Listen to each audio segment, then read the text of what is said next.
पहले तो मुझे बताइए, ये आपका नाम बड़ा मुश्किल सा नाम है, तो ये कैसे यहाँ तक नाम का सिलसिला पहुँचे? पहले तो सिलसिला बताएं। नाम जो मेरा है वो पैदाइशी ही है और पैदाइश से ही मेरे साथ मुंसलिक है और मैं इसको लेकर चल रही हूँ। ये मेरी फूफी अम्मा ने मेरा नाम रखा था। ठीक है। और क्योंकि हमारा जो फैमिली जो मेरी है वो हम अपने आप को सैयद कहते हैं, तो ये हमारे जो है वो अहले बैत में से एक नाम है, बड़ा मुबारक नाम है, तो उस हवाले से है ये।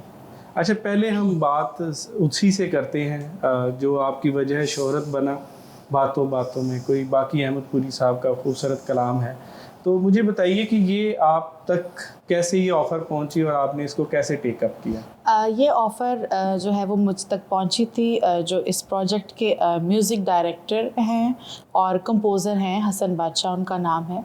उन्होंने मुझे अप्रोच किया था और जो मेरा फ़र्स्ट म्यूज़िक ट्रैक था वो भी उन्होंने ही बनाया था। और उसके अलावा मेरे अक्सर काम जो है वो वही करते हैं, म्यूज़िक प्रोडक्शन के हवाले से बहुत अच्छा काम करते हैं।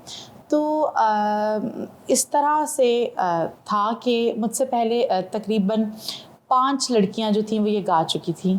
अच्छा। और जो इसके डायरेक्टर हैं बड़े ही मोअज़्ज़ज़ सैफ़ी हसन, उनको वो बात तो नहीं उसमें लग रही थी जो गज़ल में होनी चाहिए, या जो एक आवाज़ में थोड़ी सी मैच्योरिटी होती है या पुख्तगी होती है। आपको पता है कि आजकल जो हमारी यूथ है वो थोड़ी सी स्टाइलिश है, और तो आप भी यूथ हैं, हम भी यूथ हैं, मगर हर चीज़ का एक जो जैसे जो गज़ल है उसको गज़ल ही होना चाहिए, जो पॉप है उसको पॉप ही होना चाहिए, फ्यूजन भी होना चाहिए, सब अच्छा है, मगर जहाँ बाज़ औक़ात कुछ ऐसी चीज़ें होती हैं जहाँ जो उसकी है ना, जो उसका असल जो उसका एसेंस है वो बहुत ज़रूरी होता है दिखाना। बिल्कुल ठीक है। तो बादशाह साहब की बेगम ने उनको कहा कि आप ने अगर गज़ल गवानी है तो आप उम्मे लैला से क्यों नहीं करवाते, क्योंकि वो तो इस तरह की चीज़ें क्लासिकल टाइप गाती रहती है। अच्छा। तो उन्होंने फिर मुझे कहा कि ये एक ड्रामा है, और ड्रामा तो मुझे नहीं कहा गया था, मुझे कहा गया था कि कोई टेलीफिल्म टाइप कोई चीज़ है, बहुत छोटा प्रोजेक्ट, बहुत छोटा ड्रामा। हाँ जी, क्योंकि बहुत तन्मन नीलो नील नहीं, एपिसोड्स तो इसके मेरे ख्याल से 12-14 थे, बहुत कम थे, मतलब नॉर्मली होते हैं 20 प्लस ही होते हैं। फिर भी मुझे तो जो मेरी समझ में बात आई थी, मुझे ये लगा था ये कोई टेलीफिल्म है और ये उसका छोटा सा पार्ट है और उसके अंदर ये चल जाएगा और इसको कोई भी नहीं सुनेगा, इसको सिर्फ मैं सुनूंगी या मेरे घर वाले खुश होकर सुनेंगे। तो इस तरह से जब मैं वहाँ गई तो कंपोजिशन उन्होंने ख़ुद की बहुत अच्छी की और मुझे कहा कि आप इसको याद कर लीजिए, जब आपको याद हो जाए और जब मुझे रिकॉर्ड करना होगा हम आपको बता देंगे, आप आ जाइएगा, हम इसको रिकॉर्ड कर लेंगे। उसके बाद क्योंकि मैं जो है वो स्टडी भी कर रही हूँ तो मैं भी बिज़ी हो गई और उसके बाद मेरे जहन में नहीं रहा। एक दिन उन्होंने मुझे अचानक फ़ोन किया कि आप जिधर भी आप जल्दी से आए, इसका हमने वोकल भेजना है, आप आ जाएँ। तो रास्ते में सफ़र करते हुए मैंने अपनी वालदा के साथ इसको सुना और उसको कॉम्पोजिशन को याद किया और वहाँ जाके अल्हम्दुलिल्लाह सिंगल टेक में जो लोग मेरे साथ काम करते हैं वो इस बात को जानते हैं कि मैंने जब भी कोई चीज़ रिकॉर्ड करनी होती है स्टूडियो में तो मैं उसको सिंगल टेक में ही कर देती हूँ। उसको मैंने कर दिया और उसके बाद मैंने बिल्कुल भी नहीं सोचा था कि इसको शोहरत मिलेगी या ये कोई सुनेगा, और मेरे लिए बहुत ही खुशी की बात यह है कि इसको बहुत ज़्यादा पसंद किया गया और बहुत ज़्यादा हैरानगी की बात भी है कि आजकल के दौर में हमारी जो यूथ है वो गज़लियात पसंद करते हैं, उसको समझते हैं, सॉफ्ट म्यूज़िक को भी प्रेफर करते हैं, वरना हम तो भंगड़े गा गा के और शोर शराबा कर कर के कॉन्सर्ट्स में हमने तो पागल किया हुआ था, ख़ुद भी पागल हुए हुए थे। तो ये बड़ी अच्छी बात है कि अगर हम हर किस्म का, मतलब हमारे जो माशरा है उसमें हर किस्म का जो है वो सुनने वाले बैठे हुए हैं मौजूद। अच्छा, आपका साइकोलॉजी के अंदर तालीम है और म्यूज़िक है, तो ये आपके घराने में कहीं से म्यूज़िक था या आप जो है बस पहली हैं जिन्होंने ये म्यूज़िक वाले साइड पे गई हैं? मेरे घराने में तो बिल्कुल भी नहीं है। इनफैक्ट जब मैं म्यूज़िक में आई थी तो उससे पहले मैं ख़ुद भी म्यूज़िक नहीं सुनती थी। हम तो वो लोग हैं जो हम कहते हैं कि ये तो बहुत ही बुरी चीज़ है और मज़हब के हवाले से हमारे तो घरों में इसको हराम समझा जाता है। मेरा जो BS ऑनर्स है साइकोलॉजी में वो GCU से है और मेरा एडमिशन जो था वो म्यूज़िक सीट पे हुआ था, क्योंकि मेरे नंबर बड़े कम थे FSC में और मेरी आवाज़ थोड़ी अच्छी थी। तो मुझे मेरी एक सहेली थी, उसने मुझे मशवरा दिया कि तुम कोई एक चीज़ याद कर लो, तुम नाते वगैरह तो पढ़ती ही हो, तो उसी तरह ही गाना भी होता है, वैसे ही होता है, उस तरह ही होता है, तो तुम कुछ करके तो वहाँ ऑडिशन दे दो, तुम्हारा हो जाएगा। ठीक है। और तब तो बहुत 2019 की ये बात है, बहुत ज़्यादा टफ कंपटीशन होता था, और तभी अल्लाह ताला ने मेहरबानी की, आवाज़ शायद अच्छी होगी तो हो गया। यकीनन आप माशाल्लाह बड़ी टैलेंटेड हैं, और जिस पिच पे आपने वो गाना गाया है वो मेरा ख्याल कम ही जो है वो टारगेट करती हैं, और शायद उस तक सोचना भी बड़ा मुश्किल होता है। तो हमारी जो कह रहे कि लीड सिंगर्स हैं उनमें भी कई ऐसी हैं जो शायद उस तक नहीं पहुँचेगी। बहरहाल आपको बहुत बहुत मुबारकबाद। अच्छा, एक और गाना मुर्शद प्लीज़ आज हमें वक्त दीजिए। ज़ाहिर है हम एंड पे आपकी परफॉर्मेंसेस रिकॉर्ड करेंगे सारी। जी। तो मुझे बताएं कि ये जो था सिलसिला मुर्शद प्लीज़ आज मुझे शोरा फाक गज़ल है, ठीक है, तो इसको आपने कैसे इसको सोचा कि मैंने इसको भी जो है टेक अप कर लेना है? मेरी जो मेरा एक्सपीरियंस है वो दोनों जो मेरी वायरल चीज़ें हैं दोनों में सेम है। मैंने दोनों को लाइटली लिया। अच्छा। दोनों को कहा ये तो किसी ने भी नहीं सुना, ये तो ऐसे ही है। हमारे बहुत ही प्यारे साथी आसिम तन्हा जो कि अब इस दुनिया में नहीं रहे, अल्लाह ताला उनको रहमत करे, वो मुझे बड़े अरसे से अप्रोच कर रहे थे कि मेरा आइटम है, मैं इसका डायरेक्टर हूँ, कंपोज़र हूँ, लिखी तो जो है वो फ़कार अलवी ने हुई है।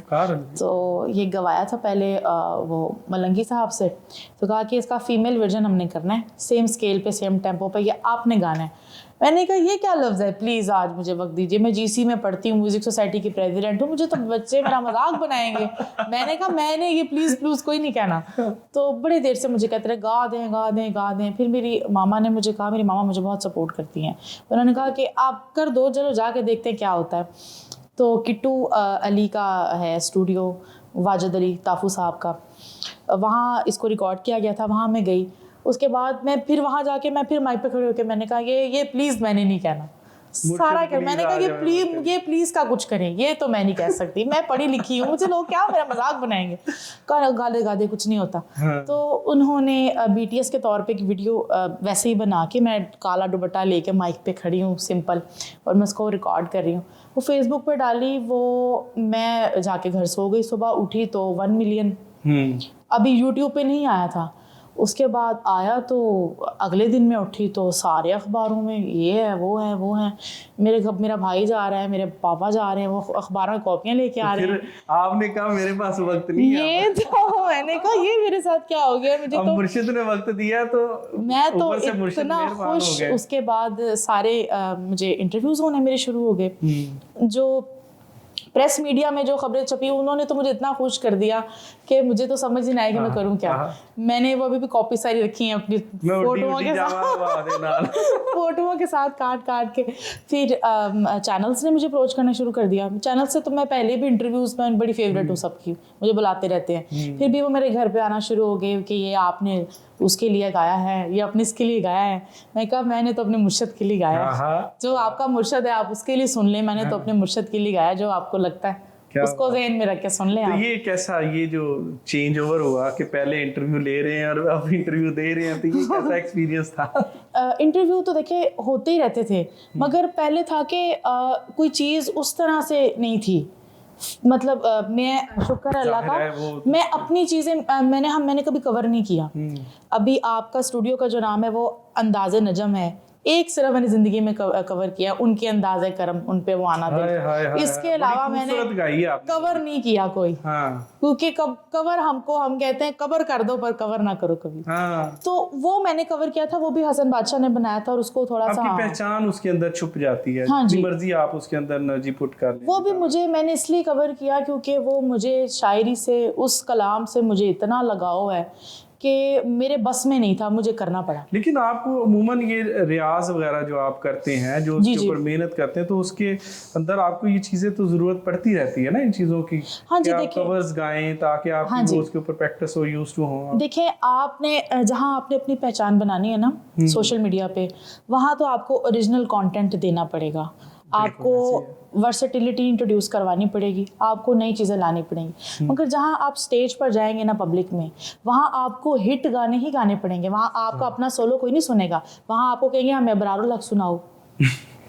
हमने नच पंजाबन सुना है, उधर आपको नच पंजाबन करना पड़ेगा, वरना आपको नहीं लोग सुनेंगे। तो जहाँ तक आपने अपना तारुफ कराना है कि कौन है उम्मे लैला, नजम साहब कौन है, तब तो आपको थोड़ी सी इनफरादियत लानी पड़ेगी। जब आप स्टेज पे जाएंगे उधर आपने वही करना जो लोगों ने सुनना है। तो सिंगर जो है ना उसको सब कुछ आना चाहिए। हाँ, उसको पंजाबी भी आनी चाहिए, उसको हाँ उसको सब आना चाहिए। इब्रारुल हक का गाना कभी मेहदी हसन की आवाज में गाया? मैं नहीं, जो सा गाना जिस आवाज में होता है मैं उसको उसी आवाज में गाती हूँ। गजल को गजल की तरह गाती हूँ, पंजाबी को पंजाबी की तरह गाती हूँ। बिल्कुल ठीक हो गया।